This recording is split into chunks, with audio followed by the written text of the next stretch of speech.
Kita mulai dalam doa. Bapa dalam surga, pada hari ini kami akan memulai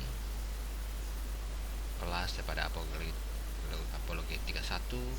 Mohon Tuhan memimpin dalam kelas kami, dalam kami belajar, mempersiapkan diri kami sehingga kami dapat memberikan pertanggungan jawab pada orang-orang yang meminta pertanggung jawab terhadap iman kami.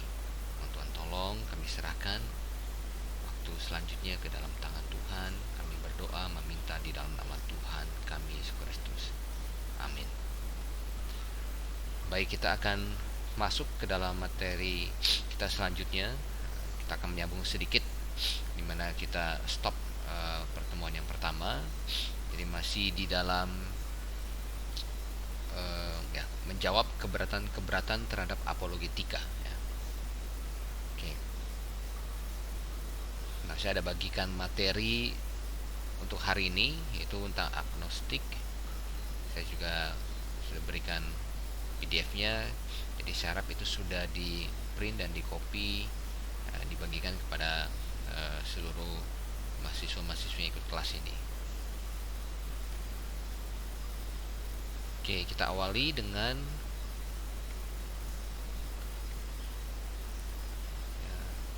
kita kembali ke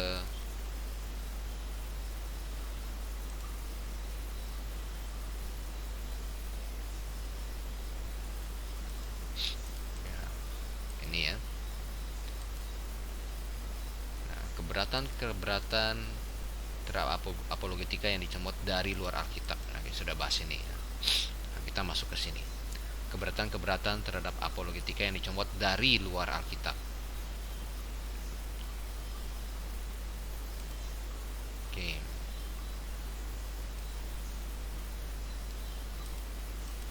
Kita lihat yang pertama, ada argumen yang berkata bahwa logika tidak dapat memberitahu kita apapun ya, tentang Allah, sehingga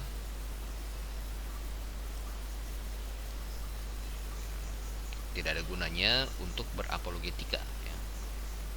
Karena logika tidak bisa memberitahu kita apapun tentang Allah. Nah, sanggahan kita pertama, kita berkata bahwa argumentasi ini yang berkata logika tidak dapat memberitahu kita apapun tentang Allah, ini sendiri adalah pernyataan yang menggunakan logika yang berkaitan dengan perkara tentang Allah. Jadi untuk mengatakan bahwa logika tidak dapat dipakai untuk Allah, seseorang harus menggunakan logika untuk membuat pernyataan tentang Allah itu. Jadi menggunakan logika tentang Allah tidak dapat dihindari. Logika tidak dapat disangkal tanpa digunakan terlebih dahulu. Jadi argumen nomor 1 ini ya, menghancurkan dirinya sendiri. Logika tidak dapat memberitahu kita apapun tentang Allah. Loh, waktu kamu membuat statement itu atau argumen itu, kamu juga memakai logika. Sanggahan kita nomor 1. Sanggahan kita nomor 2, kita katakan ya, logika hipotetis ya. Hipotetis ini artinya masih dugaan, masih sangkaan. Logika itu sendiri tidak memberitahu kita akan eksistensi suatu hal termasuk Allah. Tetapi karena ada sesuatu yang tidak dapat disangkal eksis, contohnya diri saya tidak dapat menyangkal eksistensi diri saya sendiri, maka logika dapat memberitahu kita banyak akan eksistensi termasuk Allah. Sebagai contoh, kalau sesuatu yang terbatas dan tidak dapat berdiri sendiri itu eksis, itu kita kan terbatas ya, tidak dapat berdiri sendiri, kita tidak bisa munculkan diri kita sendiri ya. Nah, kita saja yang terbatas dan tidak dapat berdiri sendiri ini eksis, apalagi sesuatu yang tidak terbatas ya, sesuatu yang tidak terbatas dan haruslah eksis. Siapa itu? Yaitu Allah ya. Jadi jika Allah eksis, maka kalau ia tidak eksis itu salah.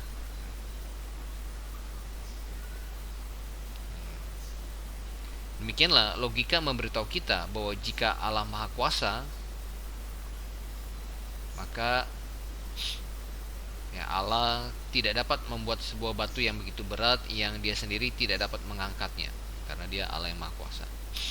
Karena apapun yang ia dapat buat pasti ia dapat angkat. Jadi logika tidak memberitahu kita akan eksistensi suatu hal, termasuk Allah. Intinya di situ.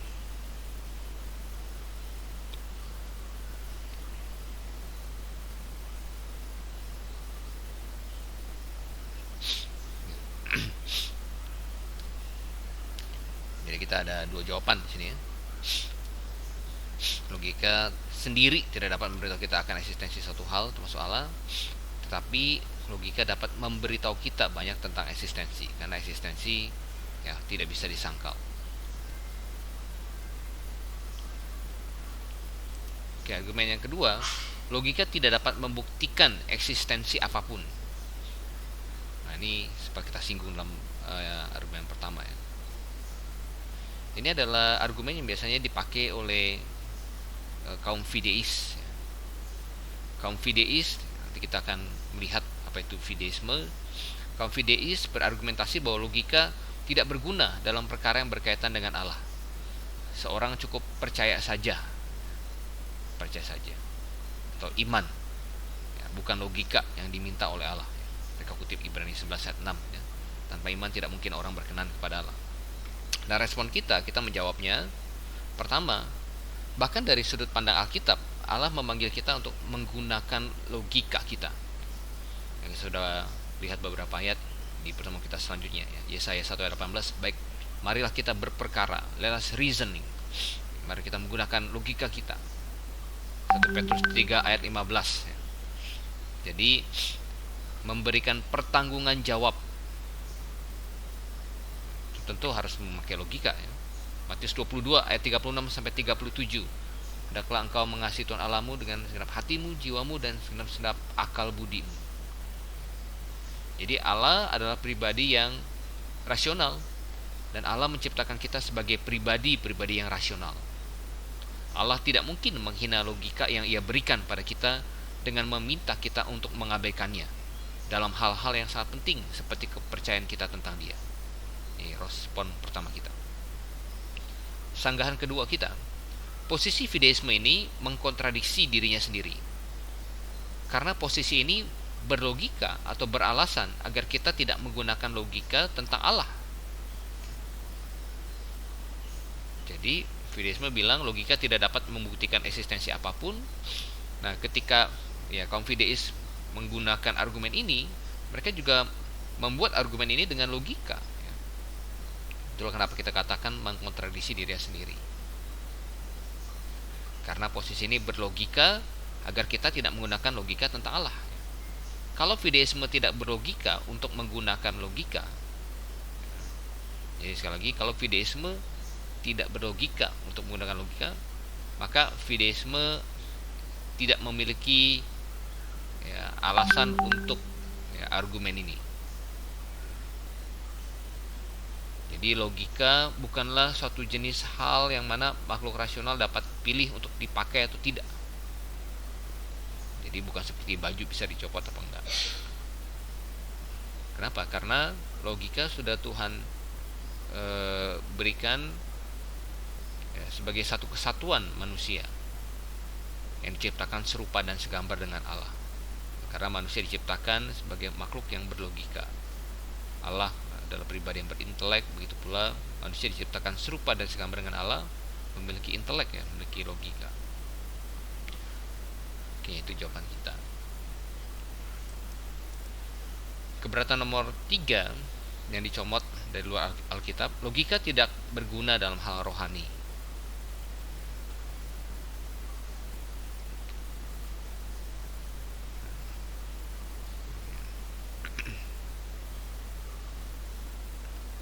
Logika tidak berguna dalam hal rohani. Nah, menurut argumen ini yang nomor 3, tidak seorang pun dapat diyakinkan untuk menerima kebenaran rohani berdasarkan logika. Ada faktor-faktor psikologis, personal, subjektif, mendorong keputusan-keputusan rohani, ya, bukan oleh argumentasi rasional. Misalkan sembuh dari penyakit, akhirnya saya jadi percaya. Nah, tapi kita katakan bahwa argumen ini salah ya, karena beberapa alasan. Sanggahan kita nomor satu,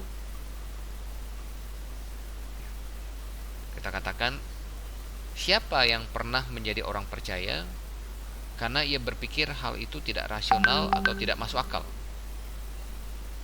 Kebanyakan orang yang percaya pada Allah dan menerima Kristus melakukannya karena mereka berpikir itu masuk akal. Kedua, keberatan ini membingungkan dua jenis beriman. Jadi, jenis pertama itu beriman di dalam. Beriman di dalam. Jenis kedua adalah beriman bahwa. Jadi, ada sedikit perbedaan ya antara beriman di dalam dengan beriman bahwa.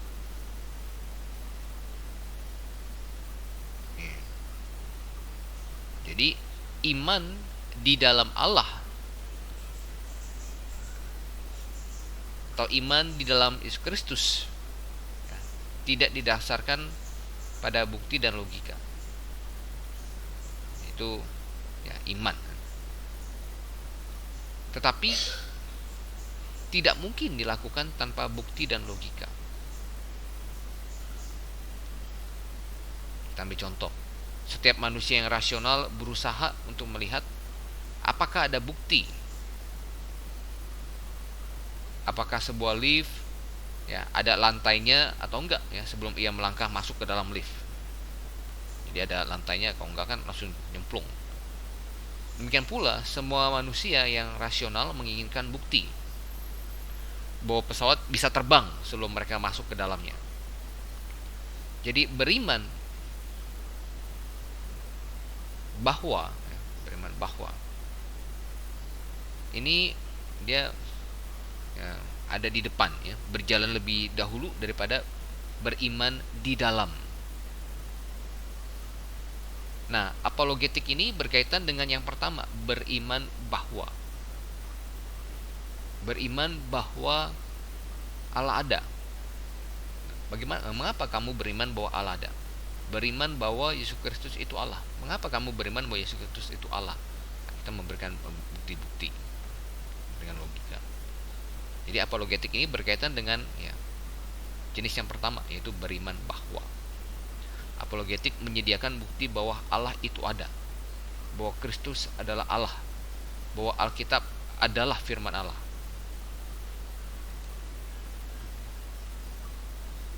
Jadi kita mesti bedakan antara beriman di dalam dan beriman bahwa. Nah, apologetik pakai logikanya untuk memberikan bukti tentang beriman bahwa. Kenapa kamu beriman bahwa Kristen itu benar? Kenapa tidak yang lain? Nah, situ perlukan bukti. Oke, yang keempat, engkau tidak dapat membuktikan Allah dengan logika.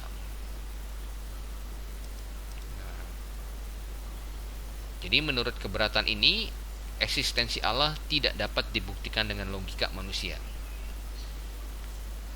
Nah, kita menjawabnya, kita menyanggahnya, ya tergantung apa yang dimaksud dengan membuktikan. Pertama, kalau membuktikan berarti mendemonstrasikan, maka kebanyakan pengikut paham teisme akan setuju bahwa eksistensi Allah tidak dapat dibuktikan dengan cara seperti itu, dengan percobaan eksperimen. Oh ini bisa muncul Allah, tidak mungkin. Ya. Jadi apa dulu definisi dari membuktikan?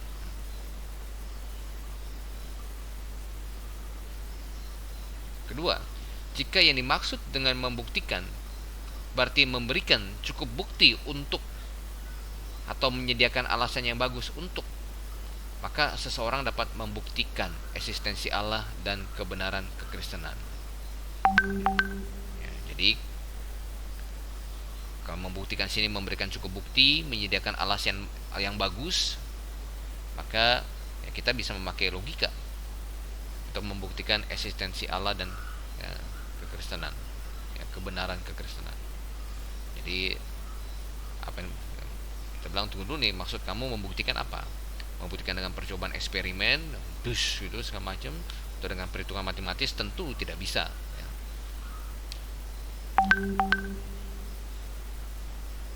Sementara membuktikan dalam pengertian memberikan cukup bukti, menyediakan alasan yang bagus untuk percaya, maka logika bisa dipakai untuk membuktikan tentang Allah dan kebenaran kekristenan.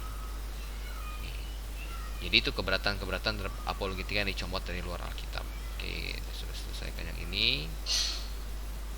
Nah, maaf, ini yang kelima ya sebenarnya. Ya, 4. Nah, ini yang kelima.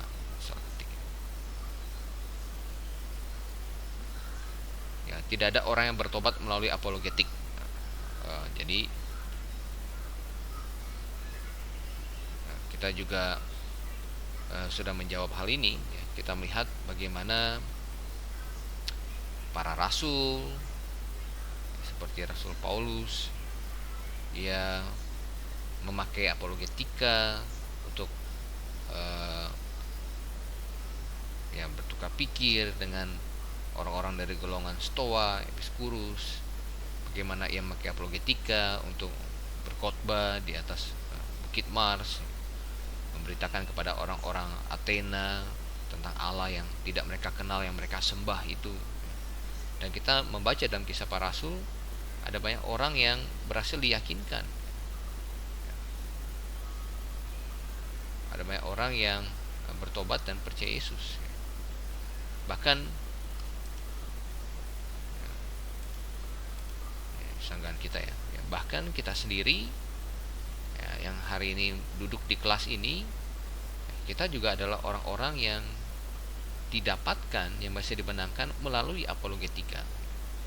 Ya, berapa banyak yang hadir dalam kelas ini Anda memutuskan untuk sekolah teologi setelah Anda ikut seminar, ya, atau setelah Anda membaca buku, ya, setelah Anda mengikuti PA dari gereja lokal Anda. Jadi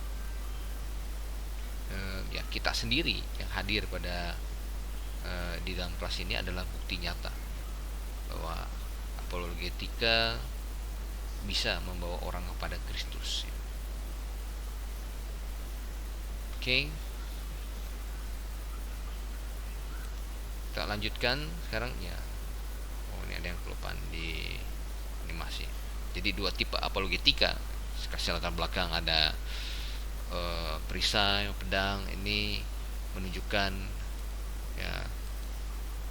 Jadi dibagi menjadi 2 kategori besar ya. Ya, saya tahu ada pembagian yang berbeda lagi ya. Tetapi saya mengambil pembagian yang sederhana ini, yaitu antara ofensif dengan defensif ya. Jadi ada yang membagi berdasarkan ya, historical apologetics, kemudian ada evidential apologetics, ya, classical apologetics, ya, tapi itu akan jadi lebih ribet ya. Nah, saya membaginya lebih sederhana untuk membagi menjadi 2 ya, ofensif dan defensif. Nah, apa yang maksud dengan tipe apologetika ofensif? Ya. Ofensif artinya apologetika ini bertujuan untuk menyajikan klaim-klaim kebenaran Alkitab. Alkitab benar, adalah firman Allah karena begini. Oleh karena itu layak untuk dipercayai. Nah, itu menyajikan klaim-klaim kebenaran Alkitab. Yesus Kristus sungguh-sungguh adalah Tuhan karena ada bukti begini, ada argumen begini. Jadi oleh karena itu layak dipercayai. Sementara defensif adalah menjawab keberatan-keberatan atas klaim-klaim kebenaran Alkitab. Jadi lebih defensif ya, menjawab keberatan tentang misalkan ya, bagaimana orang Kristen menjawab bahwa Yesus Kristus tidak bangkit. Nah, kemudian ya, kita jawab ya, tentang kebangkitan Yesus Kristus. Jadi terkadang bercampur baur ya, tapi dengan kita melihat masing-masing goalnya, kita bisa melihat bedanya ya. Goalnya itu kalau ofensif itu ada alasan yang baik dan masuk akal untuk berpikir bahwa kekristenan itu benar. Jadi kita menyajikan klaim-klaim kebenaran Alkitab sehingga orang yang kita sajikan itu ya bisa berpikir, dan kita harapkan dia juga akhirnya menyetujui sampai pada kesimpulan, oh iya, klaim kebenaran dalam kekristenan ini atau dalam Alkitab ini benar. Nah, sementara tujuan dari apologetika defensif itu menjawab keberatan-keberatan atas klaim kebenaran Alkitab adalah untuk ya, sampai pada titik ini, tidak ada alasan yang baik dan masuk akal untuk berpikir bahwa kekristenan itu salah ya. Karena keberatan-keberatan itu sudah dijawab. Jadi kekristenan itu salah itu tidak masuk akal. Kekristenan itu benar. Ini dua tipe apologetika.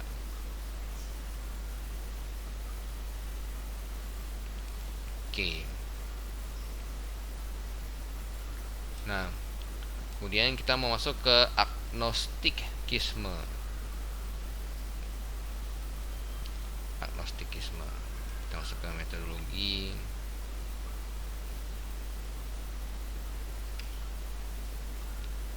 Nah, ini adalah lembar materi kita hari ini ya.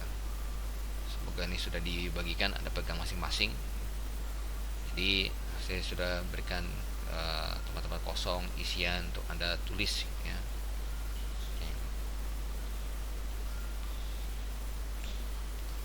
Nah, mari kita lihat ya, agnostikisme. Nah, apa itu agnostikisme? Ya, dari katanya tidak, gnostik pengetahuan. Jadi agnostikisme adalah paham yang mengajarkan bahwa kita tidak memiliki pengetahuan apapun tentang Allah. Jadi tidak tahu tentang Allah. Nah, istilah ini dicetuskan oleh seorang bernama Thomas Huxley. Thomas Huxley ini berada dalam satu kubu yang sama dengan Charles Darwin, yaitu pendukung evolusi. Nah, kalau Anda lihat di dalam materi Anda, agnostikisme saya kira bagi menjadi dua jenis ya, terbatas dan tidak terbatas. Nah, apa yang dimaksud dengan ya, agnostikisme terbatas?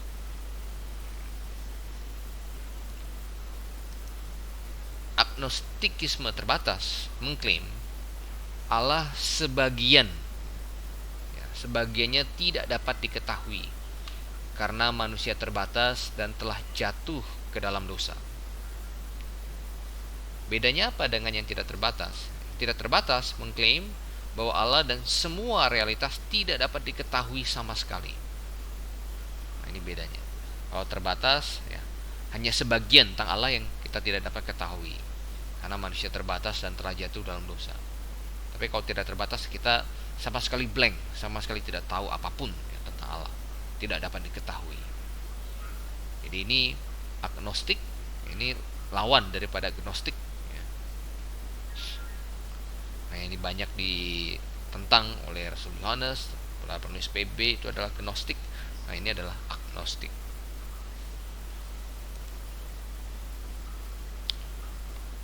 Nah, untuk posisi yang terbatas ya, agnostikisme terbatas, yang mengklaim bahwa Allah sebagiannya tidak dapat diketahui karena manusia terbatas dan telah jatuh dalam dosa, ya, sebagiannya diketahui. Nah, kita bilang ya dalam hal ini ya posisi ini ya posisi ini termasuk senada dengan apa yang Paulus katakan. Kalau kita buka dalam 1 Korintus pasal 13 ayat yang ke-12, 1 Korintus pasal 13 ayat yang ke-12, Situ dikatakan, karena sekarang kita melihat dalam cermin suatu gambaran yang sama samar, tetapi nanti kita akan melihat muka dengan muka. Jadi yang pengetahuan kita tentang Allah pada hari ini ya terbatas, hanya sebatas apa yang Alkitab wahyukan kepada kita. Jadi dalam hal ini posisi ini masih oke, ya. Ini senada dengan posisi Alkitab. Nah, yang akan kita bahas dan yang akan kita tentang adalah posisi yang agnostikisme tidak terbatas, mengklaim bahwa Allah dan semua realita tidak dapat diketahui sama sekali. Nah, yang ini akan kita sorot, yang kita akan banyak sanggah.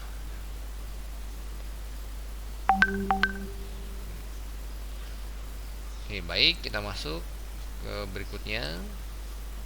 Nah, dengan demikian kita diberikan 3 alternatif mengenai pengetahuan tentang Allah. Jadi mengingat 2 jenis agnostikisme sebelumnya, bahwa Allah bisa diketahui sebagian, Allah tidak dapat diketahui sama sekali.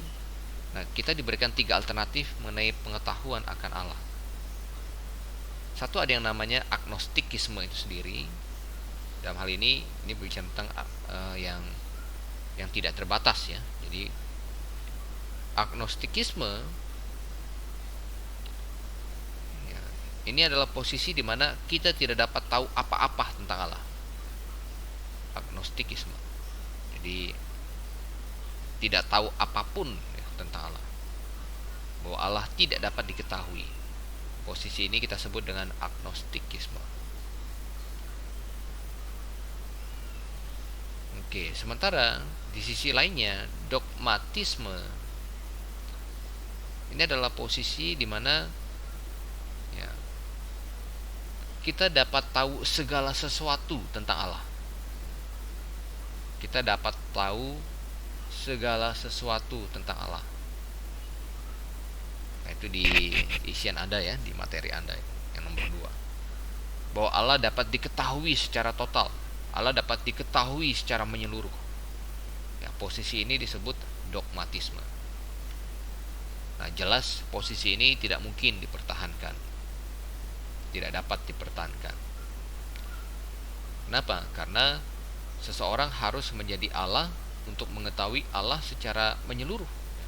Tidak mungkin. Nah, alternatif yang ketiga yaitu posisi yang disebut dengan realisme. Jadi apa itu realisme? Ya, realisme berkata bahwa kita dapat mengetahui sesuatu tentang Allah, tetapi tidak segala sesuatunya. Allah dapat diketahui sebagian. Jadi saya ulang sekali lagi, kita dapat mengetahui sesuatu tentang Allah, tetapi tidak segala sesuatunya. Allah dapat diketahui sebagian. Jadi ini adalah posisi realisme. Manusia yang terbatas hanya dapat memiliki pengetahuan yang terbatas mengenai yang tidak terbatas. Jadi manusia terbatas hanya punya pengetahuan yang terbatas mengenai yang tidak terbatas.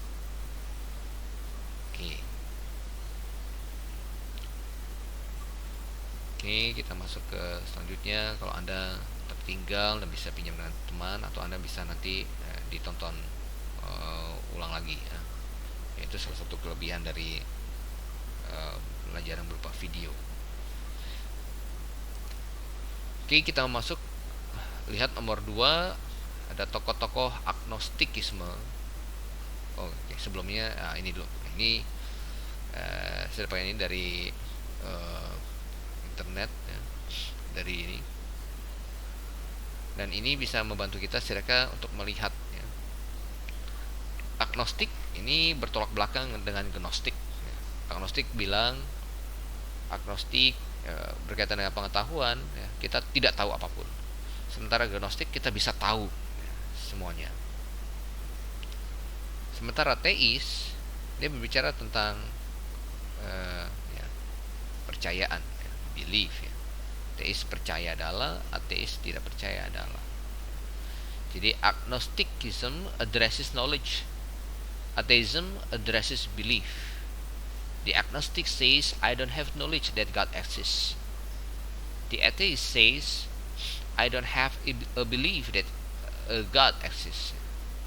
So you can say both things at the same time. Some agnostics are theistic and some are theistic. Jadi agnostik ada yang teis, percaya ada Allah, tapi ada juga yang ateis, tidak percaya ada Allah. Agnostik yang teis, dia bilang, I believe in a God, but doesn't claim to know with 100% certainty. Saya percaya ada Allah, tapi tidak mengklaim tahu 100% dengan jelas. Sementara agnostik ateis berkata, I lack a belief in a God, but doesn't claim to know with 100% certainty. Jadi ateis yang agnostik, dia tidak percaya Allah, tapi dia juga tidak mengklaim dia bisa tahu 100% bahwa tidak ada Allah. Jadi kita bilang agnostik ateis. Sementara yang agnostik teis, dia percaya ada Allah, tapi dia juga tidak berani menjamin 100% bahwa pasti ada Allah. Jadi agnostik.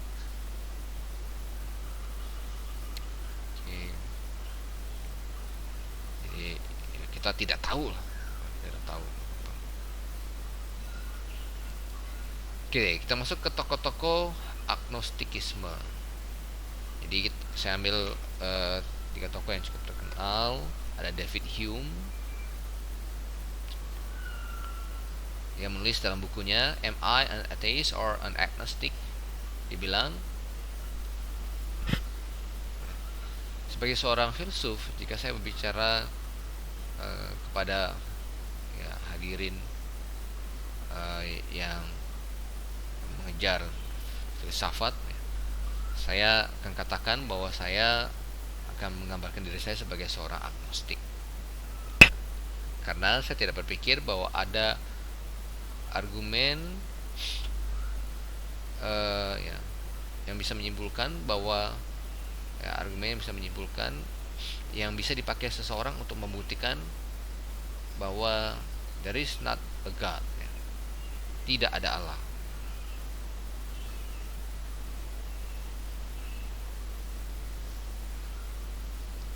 Jadi di satu sisi dia di sini tidak percaya akan Allah itu tidak ada. Jadi bukan seorang ateis dia. Tapi di satu sisi lain dikatakan, jika saya harus memberikan kesan yang tepat kepada orang biasa di jalanan, maka saya berpikir saya seharusnya berkata bahwa saya adalah seorang ateis. Karena ketika saya berkata bahwa saya tidak dapat membuktikan bahwa tidak ada Allah, saya seharusnya menambahkan dengan dengan setara bahwa saya tidak dapat membuktikan that I cannot prove that they are not, bahwa saya tidak dapat membuktikan bahwa tidak ada Allah-Allah yang seperti diceritakan dalam buku Homer, Homeric gods. Jadi posisinya agak sedikit membingungkan ya. Kalau bicara kepada kumpulan audiens yang suka filsafat, dibilang tidak ada argumen yang membuktikan bahwa tidak ada Allah. Tapi kalau bicara kepada orang di jalanan, dia bilang saya seharusnya berkata saya adalah seorang ateis. Jadi tidak jelas di sini. Jadi dia tidak tahu antara makanya dinamakan agnostik, bahwa apakah ada Allah, ada apa tidak ada Allah. Oke, kemudian ada Immanuel Kant. Immanuel Kant dibilang the wish to talk to God is absurd. Niat untuk berbicara kepada Allah itu absurd. Absurd itu ya, ngaco lah. We cannot talk to one we cannot comprehend, and we cannot comprehend God. Ya, kita tidak dapat bicara kepada pribadi yang kita tidak dapat comprehend. Ya, kita dapat yang kita tidak dapat mengerti, dan kita tidak dapat mengerti Allah. Kita hanya dapat percaya di dalam Dia. Jadi kan percaya Allah, tetapi ia bersikeras bahwa eksistensi Allah tidak dapat dibuktikan. Semua bukti tentang Allah itu invalid. Ya, jadi itu kenapa digolongkan agnostik. Ya. Huxley, ini ya, tokoh yang mencetuskan istilah agnostik. Agnosticism simply means that a man shall not say that he knows or believes that for which he has no grounds for professing to believe. Jadi agnostisisme secara sederhana berarti bahwa seseorang tidak dapat berkata bahwa ia tahu atau percaya sesuatu yang ia tidak punya dasar yang ia akui percaya. Jadi yang tidak ada bukti.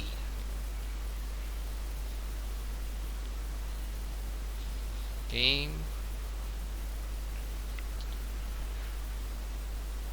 Sekarang kita kembali ke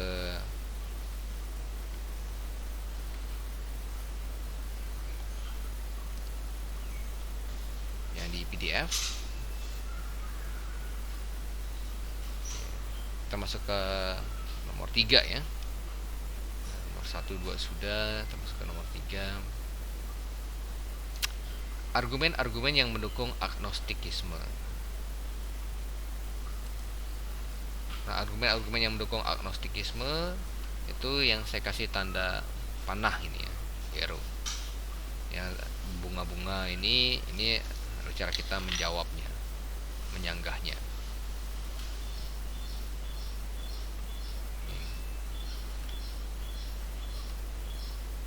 Nah, kita mau lihat argumen mereka yang pertama.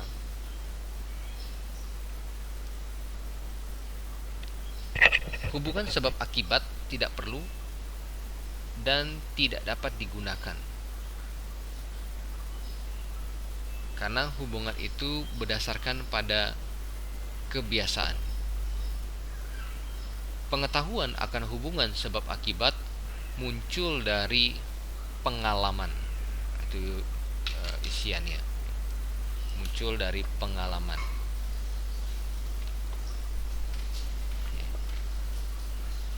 Jadi contoh, ketika kita amati ya, kematian terjadi setelah menenggelamkan kepala seseorang ke dalam air selama 5 menit, nah kita berasumsi bahwa kedua hal itu ada hubungannya. Jadi ya, mereka mau bilang hubungan sebab akibat tidak perlu, tidak bisa digunakan. Hubungan itu didasarkan pada kebiasaan. Pengetahuan hubungan sebab akibat muncul dari pengalaman. Mukanya dilelepin ke air ya, dalam air 5 menit, mati. Jadi melalui pengalaman itu kita tahu, berarti kalau seseorang kita celupkan kepalanya ke dalam air, dilelepin 5 menit, dia akan mati. Nah, itu diketahui dari pengalaman.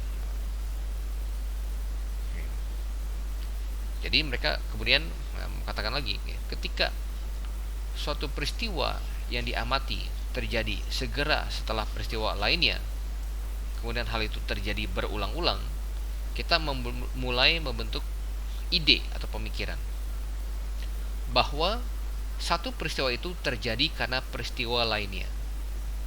Secara singkat, pemikiran sebab akibat berdasarkan pada kebiasaan.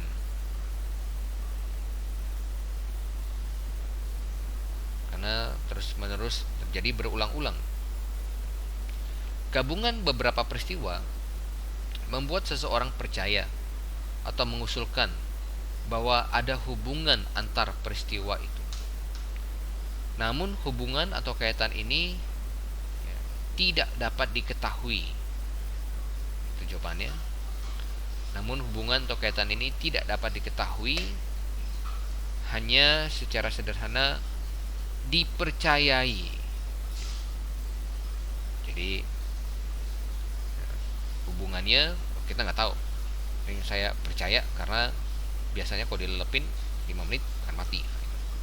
Jadi hanya secara sederhana dipercayai karena pengulangan gabungan peristiwa-peristiwa itu. Jadi intinya ya, hubungan sebab akibat tidak perlu dan tidak dapat digunakan. Hubungan itu dasar pada kebiasaan.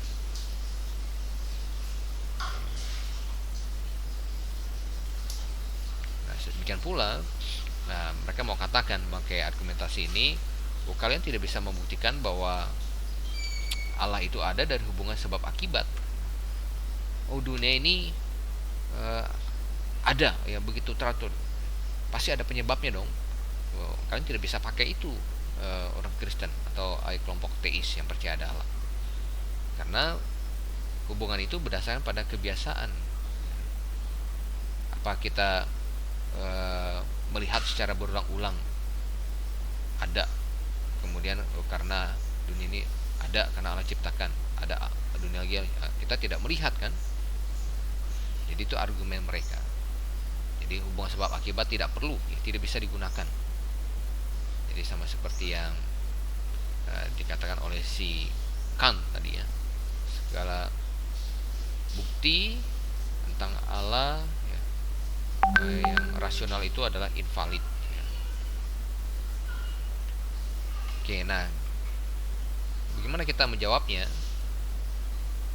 Ya, yang pertama kita katakan ya, argumen tersebut tidak tepat. Mengapa? Karena selalu ada kemungkinan yang namanya post hoc fallacy. Bagaimana saya ya, post hoc fallacy. Jadi ya tulisnya itu sebentar saya tambahkan sini ya, bantuan.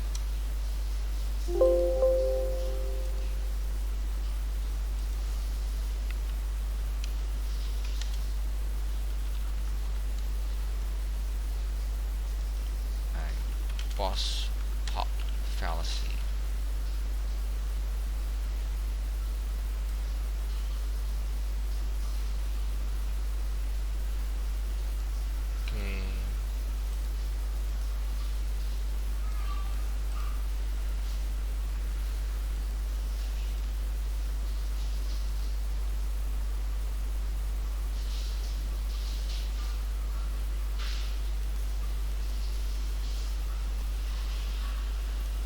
Nah ini kebalik dia.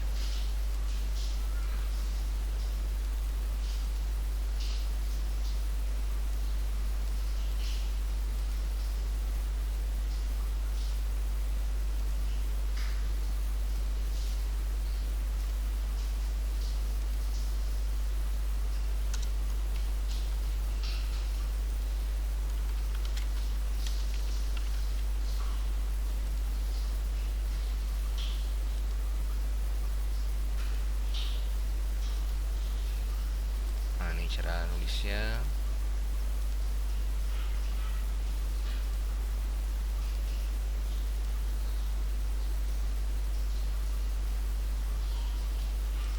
Oke, jadi selalu ada kemungkinan post hoc fallacy. Nah, apa yang dimaksud dengan post hoc fallacy ini? Jadi post hoc fallacy ini post setelah ya, kesalahan ya, setelah ya. Jadi post hoc fallacy ini yaitu bahwa peristiwa-peristiwa terjadi setelah peristiwa lainnya. Peristiwa-peristiwa terjadi setelah peristiwa lainnya ya, bahkan secara teratur, namun bukan karena disebabkan oleh peristiwa satu itu. Jadi peristiwa-peristiwa terjadi setelah peristiwa lainnya bahkan secara teratur, namun bukan karena disebabkan oleh peristiwa yang satu itu. Apa maksudnya? Kita ambil contoh ya. Matahari terbit secara teratur setelah ayam berkokok. Nah ini bisa menimbulkan post hoc fallacy, ya, kesalahan setelah peristiwa satu terjadi menyusul peristiwa selanjutnya.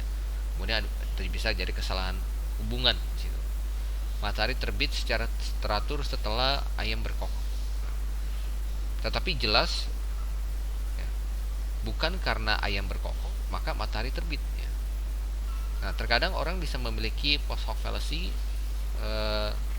kesalahan konsep, ya, karena melihat peristiwa-peristiwa itu, ya, jadi kayak kebiasaan, ya, secara teratur terus menerus, jadi seperti kebiasaan. Ayam berkokok matahari terbit, ayam berkokok matahari terbit, ayam berkokok matahari terbit, akhirnya jadi matahari terbit karena ayam berkokok. Nah, ini yang disebut post hoc fallacy, ya, padahal itu tidak ada hubungannya, ya. Matahari terbit bukan karena ayam berkokok.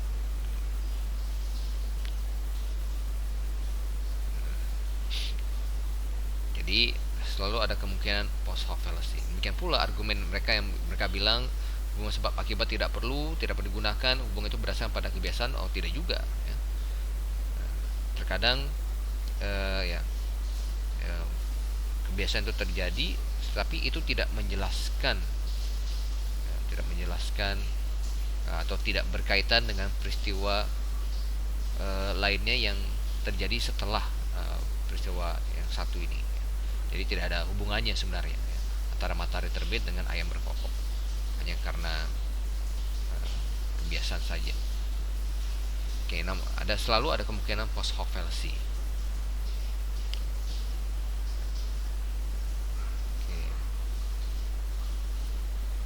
Kemudian sanggahan kita yang berikutnya,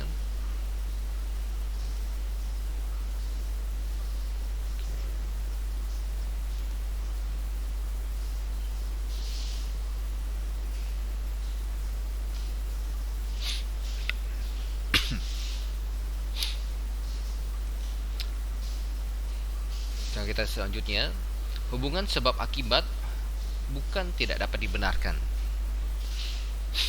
Dengan kata lain, hubungan sebab akibat bisa dipakai sebagai metodologi seseorang mengetahui Allah, mengetahui kebenaran, ya, hubungan sebab akibat.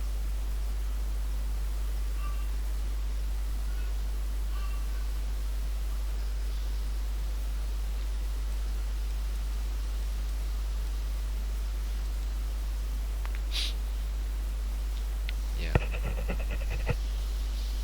Jadi termasuk nanti di dalamnya kita akan melihat hubungan sebab akibat.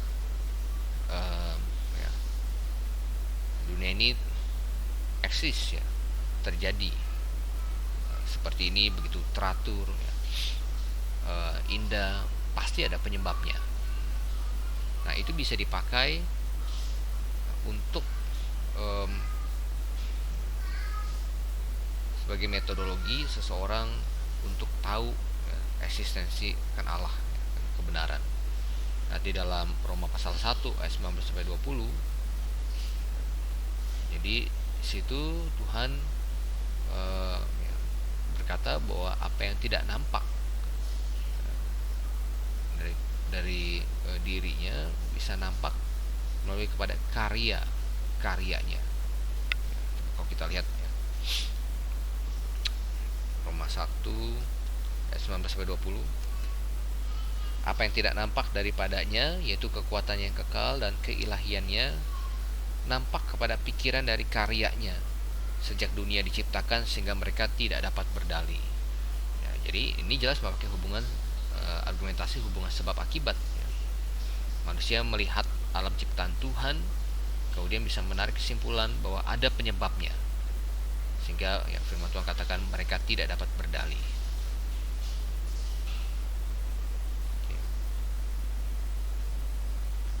Kemudian argumen mereka yang kedua, ingat argumen mereka ditandai dengan tanda panah, kemudian kita menjawab itu ditandai dengan yang gambar ini, ya, bunga itu. Argumen mereka yang kedua, mengetahui Allah dengan menggunakan analogi sangat meragukan. Ya, mengetahui Allah dengan menggunakan analogi sangat meragukan. Bahkan kalau seseorang ingin berkata bahwa setiap peristiwa pasti ada penyebabnya.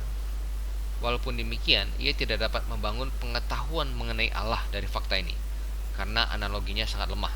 Ya, ingat, ini argumen mereka. Dalam bukunya Dialogues Concerning Natural Religion, Hume mempertahankan bahwa penyebab alam semesta bisa jadi satu, ya, berbeda dari intelijensi manusia, karena ciptaan manusia berbeda dari ciptaan alam. Jadi penyebab alam semesta berbeda dari intelijensi manusia. Kemudian penyebab alam semesta terbatas, karena efeknya terbatas dan seseorang cukup perlu menunjukkan sebuah penyebab yang cukup untuk efek itu. Kemudian penyebab alam semesta bisa jadi, nomor 3, tidak sempurna, karena ada banyak ketidaksempurnaan dalam alam. 4. Penyebab alam semesta bisa jadi banyak, karena penciptaan dunia tampak lebih seperti hasil percobaan trial dan error dalam jangka waktu yang lama dari banyak dewa atau dewi yang bekerja sama. Nah, ini kata Hume, ya. Kemudian penyebab alam semesta bisa jadi jantan betina, karena seperti inilah manusia berkembang biak. Jadi ada pria, ada wanita, ya. Jadi ada Allah yang maskulin, ada Allah yang feminim. Kemudian Hume mempertahankan bahwa penyebab alam semesta bisa jadi, ya. Jadi makanya bisa jadi. Jadi soalnya tidak bisa tahu dengan pasti, ya. Ini, ya, agnostik. Anthropomorphic, jadi punya tangan, hidung, mata, karena itu pula yang kita miliki, ya, ciptaannya. Karena tidak ada orang teis yang mengakui bahwa analogi ini menuntun kepada dewa-dewi yang seperti manusia. Hal ini membuat kita berada dalam skeptikisme mengenai sifat dari yang katanya penyebab dunia ini. Itu argumentasi dari Hume, ya. Mengetahui Allah dengan menggunakan analogi sangat meragukan, ya. Karena dia memakai analogi, ya, manusia ada pria wanita, berarti Allah ada pria wanita. Manusia tidak sempurna, alam semesta ini tidak sempurna, berarti penyebab atau pencipta dunia ini tidak sempurna.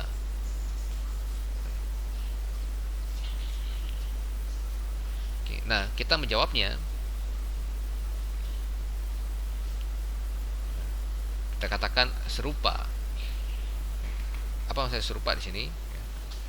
Ya, tidak mungkin Hume dapat menyangkal semua kemiripan antara dunia dan Allah. Karena jika demikian, berarti ciptaan harus secara total berbeda dari penciptanya. Berarti efek harus sangat berbeda dari penyebabnya. Kita katakan kalimat ini juga, ya, titik di situ, ya, menghancurkan dirinya sendiri, ya, menghancurkan dirinya sendiri, itu isiannya.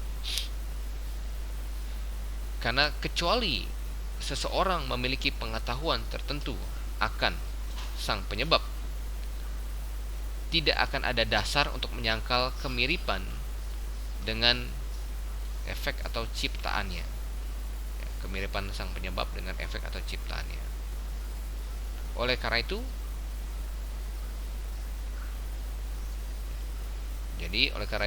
tidak ada, ya, entah tidak ada dasar berkata bahwa Allah harus secara total berbeda dari ciptaannya,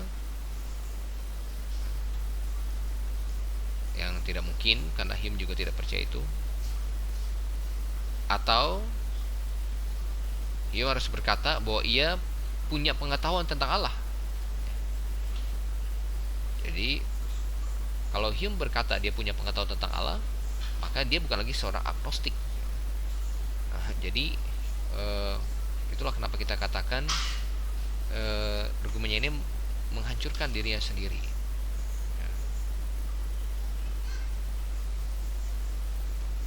Jadi dua-duanya adalah fatal bagi agnostikisme. Jadi Anda tangkap maksud saya? Dan mereka bilang begini, mengetahui Allah dengan menggunakan analogi sangat meragukan. Kemudian Hume kasih analogi, ya, kita manusia terbatas. Ada pria wanita, berarti sang pencipta juga ada pria wanita, apa segala macam.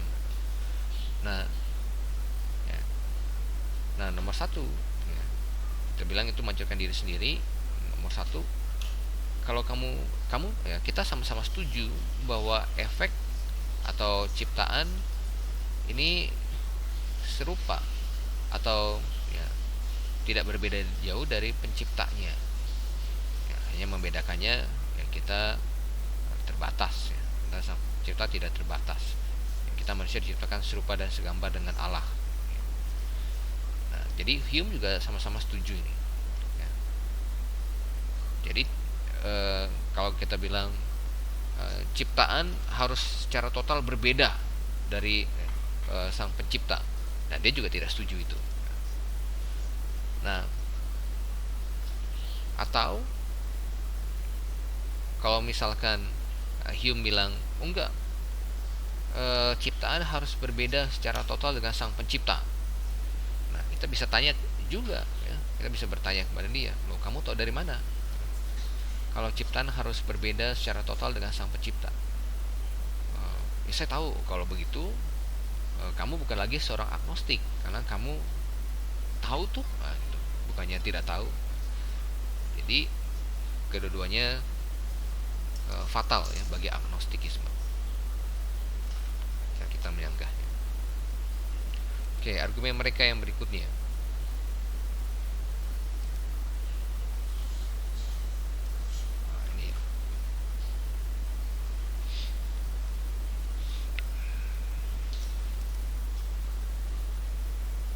Mustahil mengetahui realitas.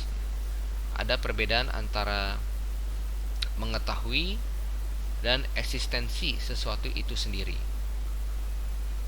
Argumentasi ini dari Immanuel Kant. Seseorang dapat tahu apa sesuatu itu bagi dia, tetapi orang itu tidak akan pernah tahu apa yang ada dalam sesuatu itu sendiri. Jadi yang kita bisa tahu hanya nampak luarnya saja. Argumentasi si Kant ini, hanya nampak luarnya saja dapat diketahui, tetapi tidak realitasnya. Dengan kata lain, menurut Kant, kita hanya tahu fenomenanya saja. Fenomenanya saja, bukan noumenanya. Jadi nampak luarnya saja, bukan dalamnya. Oke, Anda tahu kan Charles fenomena ya.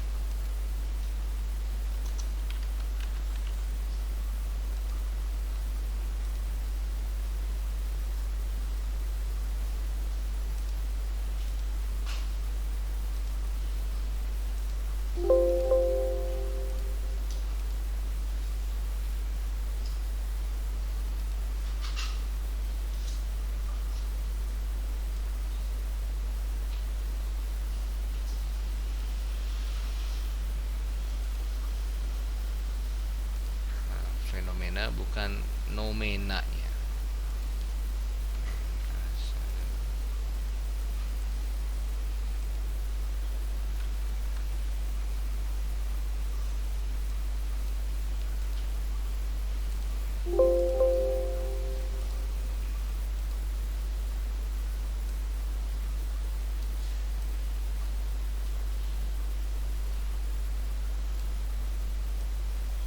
Kita hanya tahu fenomenanya.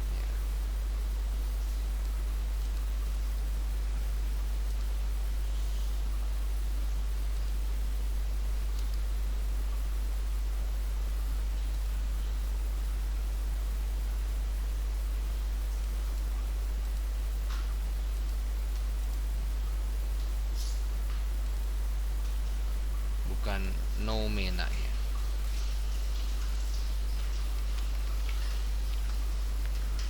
Ada hilangin saja FE-nya ya.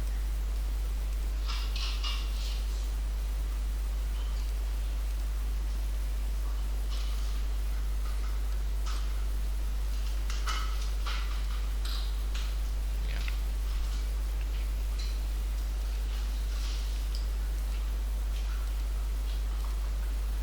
Oke, jadi kan mau kasih tahu, dia berargumen, menurut kan kita hanya tahu fenomenanya saja, bukan nomenanya. Jadi luarnya saja, bukan dalamnya. Ada jurang yang tidak dapat dilalui antara dunia nyata dan pengetahuan kita tentang dunia yang nyata, yang sebenarnya. Kita harus tetap agnostik terhadap realitas. Kita hanya tahu bahwa itu ada di sana, tapi tidak dapat pernah tahu apa itu. Ya, kita hanya tahu bahwa ada Allah, tapi kita tidak pernah akan tahu ya Allah itu seperti apa. Jadi hanya tahu fenomenanya saja, bukan nomenanya. Oke, nah ini itulah kenapa kan dimasukkan ke dalam agnostik ya. Tidak pernah dapat tahu apa itu. Kan. Oke, jawab kita sudah. Kita, apakah mungkin untuk tahu apakah sesuatu itu tanpa mengetahui tentang sesuatu itu? Jadi ya saya ulang lagi ya, Anda silakan tulis jawabannya. Apakah mungkin untuk tahu apakah sesuatu itu tanpa mengetahui sesuatu tentang sesuatu itu? Jadi sekali lagi, apakah mungkin untuk tahu apakah sesuatu itu tanpa mengetahui sesuatu tentang sesuatu itu? Kalau misalnya Anda masih ketinggalan juga, ya dia ulang saja ya videonya. Apakah mungkin untuk tahu apakah sesuatu itu tanpa mengetahui sesuatu tentang sesuatu itu? Bahkan suatu makhluk aneh yang belum pernah dilihat seseorang sebelumnya tidak dapat diketahui eksis, kecuali makhluk itu memiliki beberapa karakteristik yang dapat dikenal, seperti ukuran badannya, warnanya, atau gerakannya. Bahkan sesuatu yang tidak kelihatan pastilah meninggalkan efek-efek atau jejak agar bisa diamati. Contohnya angin. Kita tidak bisa lihat, tapi kita bisa rasa. Kita tahu angin itu eksis.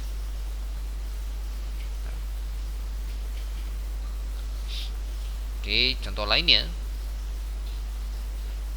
seseorang tidak perlu tahu dari mana asal atau fungsi dari suatu produk baru yang dia tidak ketahui apa itu. Namun, ia harus mengamati sesuatu dari produk baru yang dia tidak tahu itu, karena kalau tidak, dia tidak akan tahu apa itu. Sekali lagi, seseorang tidak perlu tahu dari mana asal atau fungsi dari suatu produk baru yang dia tidak ketahui apa itu. Namun, ia harus mengamati sesuatu dari produk baru yang dia tidak tahu itu, karena kalau tidak, ia tidak akan tahu ya, apa itu. Jadi ada satu produk baru, entah apa gitu ya. Tapi meskipun kita tidak tahu asal dari mana, itu ada di meja di depan Anda, fungsinya untuk apa tidak tahu ya. Tapi ketika Anda amati ya, itu kan supaya Anda tahu kan berarti Anda harus amati dulu. Oh, bentuknya lingkaran. Oh, waktu dia dibuka dia bisa mengeluarkan cahaya. Oh, bisa dicolok ke komputer. Jadi kita bisa dapatkan beberapa pengetahuan dari pengamatan itu. Dan demikian pula Allah ya. Meskipun kita tidak pernah lihat, kalau kenapa dinamakan iman ya, bukti dari sesuatu yang tidak kita lihat, tapi kita ya kita bisa melihat ini ya, jejaknya melalui alam ciptaan, melalui hati nurani yang ia berikan kepada kita secara wahyu umum. Ketika seseorang membaca perjalanan sejarah Israel, pertama secara khusus ya melalui kitab suci, nah, kita melihat bahwa Allah itu ada.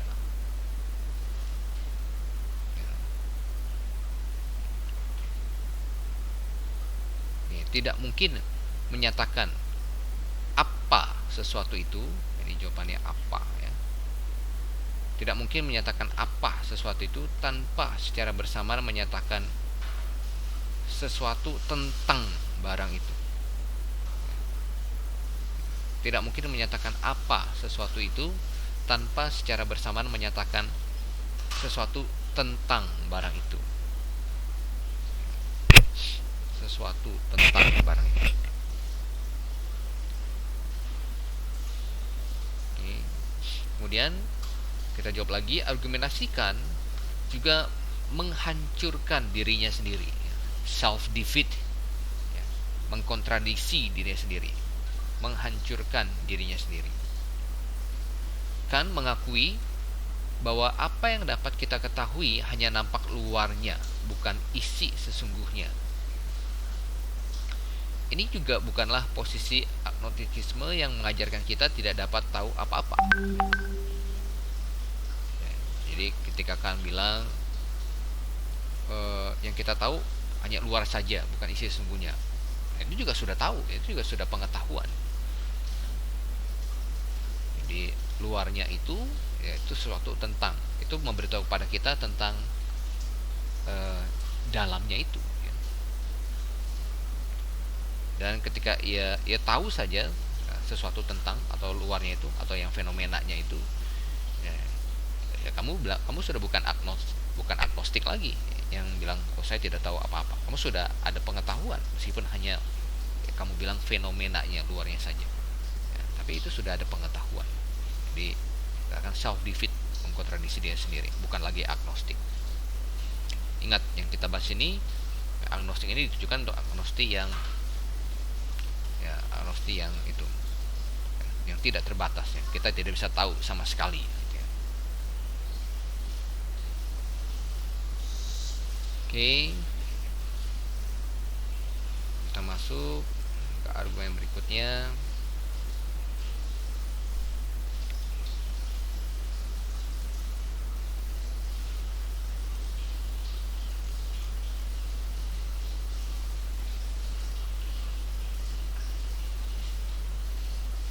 Nah ini argumen berikutnya, antinomi penalaran atau logika manusia. Antinomi. Apa itu antinomi? Antinomi adalah dikasih tahu di situ kontradiksi antara dua prinsip.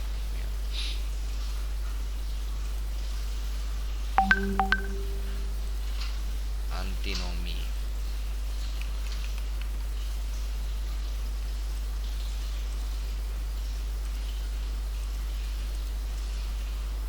Nanti cara menulisnya.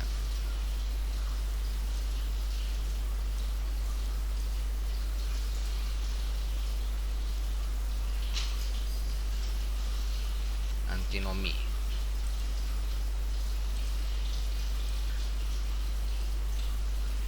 Ini adalah kontradiksi antara dua prinsip, ya. Antinomi penalaran atau logika manusia.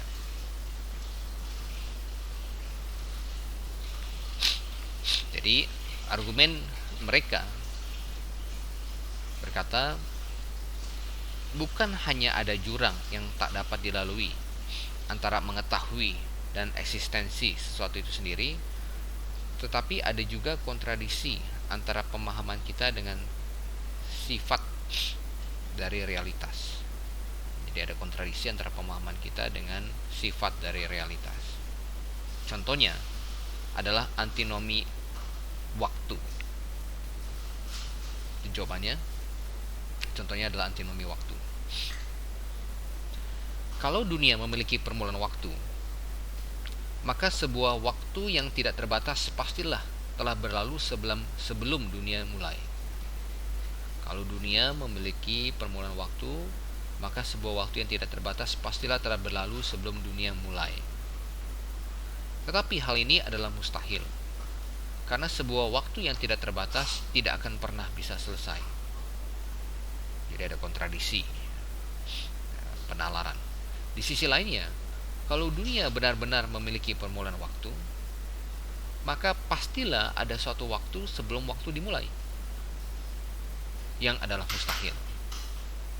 Jadi entah dunia mulai di dalam waktu atau tidak, dan keduanya adalah mustahil. Inilah yang dimaksudkan sebagai kontradiksi, ya. Inilah menurut melahirkan kontradiksi. Dan hal yang kontradiksi tidaklah memberikan pengetahuan. Realitas tidak dapat diketahui.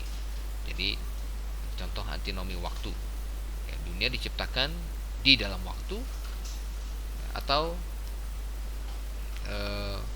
ya, di luar waktu. Kalau dunia diciptakan di luar waktu, berarti sebelum dunia diciptakan ada waktu yang tidak terbatas sebelum dunia diciptakan. Kemudian kalau dunia diciptakan di dalam waktu, berarti ada ya, suatu waktu sebelum waktu dimulai. Jadi ada waktu sebelum waktu dimulai. Jadi kan bilang ini kontradiksi.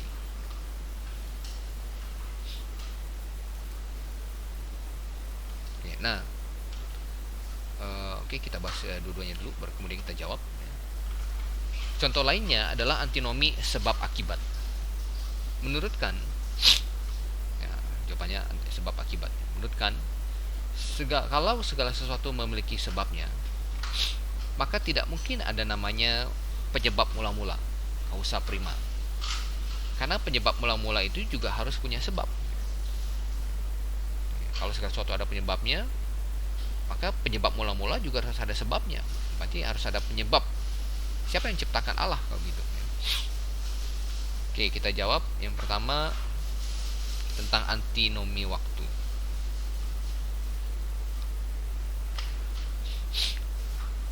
Yang kita jawab pertama, ada kesalahan dalam antinomi waktunya kan. Ada kesalahan dalam antinominya kan. Contohnya, kita tidak perlu berbicara tentang dunia mulai dalam waktu, seolah-olah waktu sudah ada di sana dan ada waktu sebelum waktu. Kita boleh saja berbicara tentang dunia sebagai permulaan dari waktu. Waktu terjadi pada saat bersamaan dengan proses penciptaan dunia. Pada saat itulah waktu di start. Jadi tidak ada yang namanya waktu sebelum waktu. Ya, jadi tidak ada yang namanya waktu sebelum waktu. Waktu di start pada waktu penciptaan dunia. Semua sebelum waktu ada, itu adalah kekekalan. Semua sebelum waktu eksis, diciptakan, itu adalah kekekalan. Bukan waktu lagi, kekekalan. Waktu diciptakan pada saat yang sama dunia diciptakan. Jadi antinominya kan salah. Kekekalan bukan waktu. Waktu baru ada waktu dunia diciptakan, di start. Sebelum dunia diciptakan tidak ada waktu, kekekalan.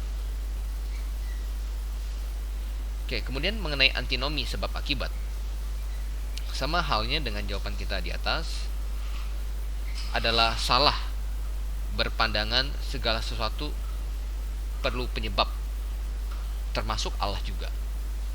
Adalah salah berpandangan segala sesuatu perlu penyebab, termasuk Allah juga. Kita jawab bahwa hanya benda-benda yang terbatas, hanya benda-benda yang berubah, hanya benda-benda yang tidak dapat berdiri sendiri yang perlu penyebab. Jadi, hanya benda-benda yang terbatas, yang berubah dan tidak dapat berdiri sendiri yang perlu penyebab. Tetapi ketika kita sampai pada pribadi yang tidak terbatas, pribadi yang tidak berubah, pribadi yang harus ada, pribadi yang ya,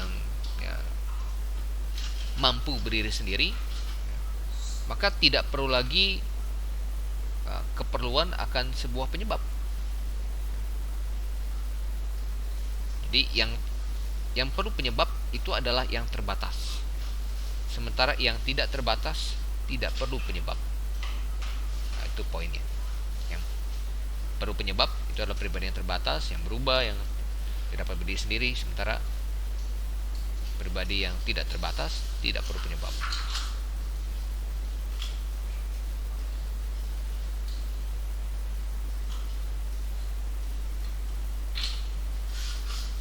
Oke.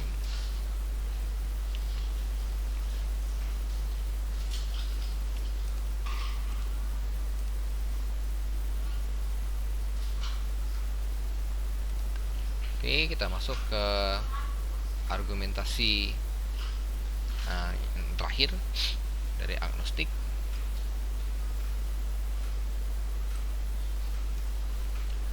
Keyakinan-keyakinan rohani yang tidak dapat dibuktikan salah. Ini dari Anthony Flew. Keyakinan-keyakinan rohani yang tidak dapat dibuktikan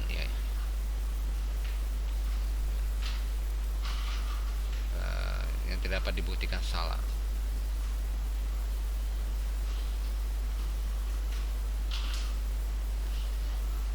Oke. Nah, argumen mereka, salah satu sisi dari prinsip suatu hal yang dapat dibuktikan kebenarannya adalah hal tersebut dapat dibuktikan salah. Anthony Flew menantang orang percaya. Apa yang harus terjadi sehingga kamu bisa memiliki bukti bahwa tidak ada yang namanya kasih Allah atau eksistensi Allah? Jadi pikir lagi, apa yang harus terjadi sehingga kamu bisa memiliki bukti bahwa tidak ada yang namanya eksistensi Allah? Jadi, apa yang harus terjadi sehingga kamu punya bukti bahwa tidak ada Allah? Karena seseorang tidak dapat mengizinkan sesuatu untuk dihitungkan atas kepercayaannya pada Allah kecuali ia mengizinkannya. Ya, kasih contoh. Tidak ada perbedaan antara seorang tukang kebun yang tidak kelihatan, tidak teracak, dengan tidak ada tukang kebun sama sekali. Sama halnya seorang, tanda petik, Allah yang tidak dapat membuat sebuah perbedaan yang dapat diverifikasi bukanlah Allah sama sekali. Kecuali orang percaya dapat mengindikasikan bagaimana dunia akan berbeda kalau tidak ada Allah sama sekali, ia tidak dapat menggunakan kondisi di dalam dunia sebagai bukti bahwa ada Allah. Ini argumen dari Anthony Flew.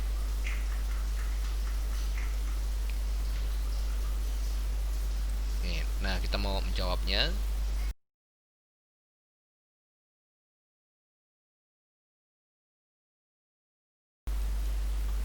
Oke, kita jawab. Ya. Jadi ada isian di situ. Tidak semua hal yang dapat diverifikasi harus dapat dibuktikan kesalahannya. Jadi tidak semua hal yang dapat diverifikasi harus dapat dibuktikan kesalahannya. Oke, sekali lagi, tidak semua hal yang dapat diverifikasi harus dapat dibuktikan kesalahannya. Contoh, seseorang dapat memverifikasi kekekalan dirinya kalau ia secara sadar menyaksikan pemakamannya sendiri. Jadi dia bisa lihat kalau dia sudah mati dimakamkan. Wah, dia baru bisa memverifikasi, wah ternyata saya kekal ya, jiwa roh saya benar-benar kekal. Terus saya melihat tubuh saya dikubur tuh, dimakamkan. Tetapi seseorang tidak dapat membuktikan kesalahannya kalau dia kekal, karena jika ia tidak selamat dari kematian, maka ia tidak ada di sana untuk menyanggah kekekalannya sendiri. Kita cerna ya. Tetapi seseorang tidak dapat membuktikan kesalahannya kalau dia kekal, karena jika ia tidak selamat dari kematian, maka ia tidak ada di sana untuk menyanggah kekekalannya sendiri. Jadi Tidak semua bisa diverifikasi baru dapat dibuktikan kesalahannya. Jadi ada orangnya tadinya dia percaya bahwa sudah begitu saja kalau mati, ya, jiwa dan roh tidak kekal. Nah, ini kan pemahaman yang salah. Tapi terkadang tidak semua hal bisa diverifikasi. Pemahaman yang salah itu ya tidak bisa diverifikasi pada saat itu juga. Mesti tunggu dia mati dulu, tunggu dia mati, kemudian wah dia lihat jiwa dan rohnya terpisah dari tubuhnya, misalkan gitu ya, jiwa dan roh terpisah dari tubuhnya, dia lihat pemakamannya sendiri misalkan, baru kemudian dia, wah ternyata selama ini semasa saya hidup saya pikir setelah mati begitu saja, ternyata enggak ya, jiwa roh saya ternyata kekal.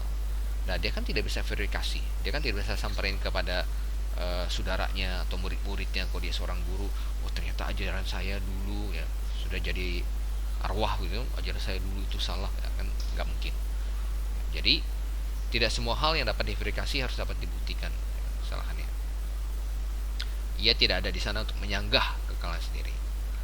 Orang lain pun tidak dapat membuktikan salah kekekalan seseorang kecuali Ia Maha Tahu, ya, atau Allah. Karena selalu memungkinkan bahwa eksistensi saya bisa melampaui pengetahuan terbatasnya.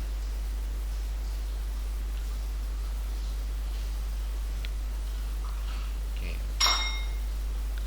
Tetapi kalau perlu memiliki pikiran yang Maha Tahu, maka itu sifatnya menghancurkan diri sendiri untuk mencoba menyanggah Allah itu ada. Ya kalau Anda sering bingung, ya, dibaca berulang-ulang. Ya, waktu saya pertama kali ikut kelas apologetika juga saya ada banyak nemu kata-kata yang seperti ini. Tapi dan di banyak buku apologetika juga ya kurang lebih seperti itu. Tapi ketika kita baca ya 2 kali, 3 kali, 4 kali, ya, kita bisa menangkap intinya.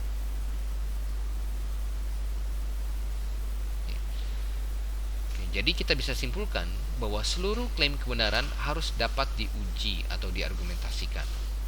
Tetapi tidak semua klaim kebenaran perlu dapat dibuktikan ya, kesalahannya. Ya, tapi tidak semua klaim kebenaran ya, perlu dapat dibuktikan kesalahannya. Kita mengklaim bahwa ada Allah. Kemudian kita bisa menguji, kita bisa mengargumentasikan bukti-buktinya. Tapi tidak semua klaim kebenaran perlu dapat dibuktikan kesalahannya. Ya, untuk dapat membuktikan ya, kesalahan klaim kita bahwa ada Allah, bahwa ternyata sesungguhnya tidak ada Allah, ya berarti kan kita harus mati dulu. Mati dulu, kemudian kita baru tahu ada Allah atau tidak. Nah, kemudian untuk memverifikasi, oh ternyata tidak ada Allah loh, ya, itu sudah tidak mungkin ya. Kita sudah meninggal. Tidak ada orang yang bisa memverifikasi itu ya. Jadi tidak semua klaim kebenaran perlu dapat dibuktikan kesalahannya.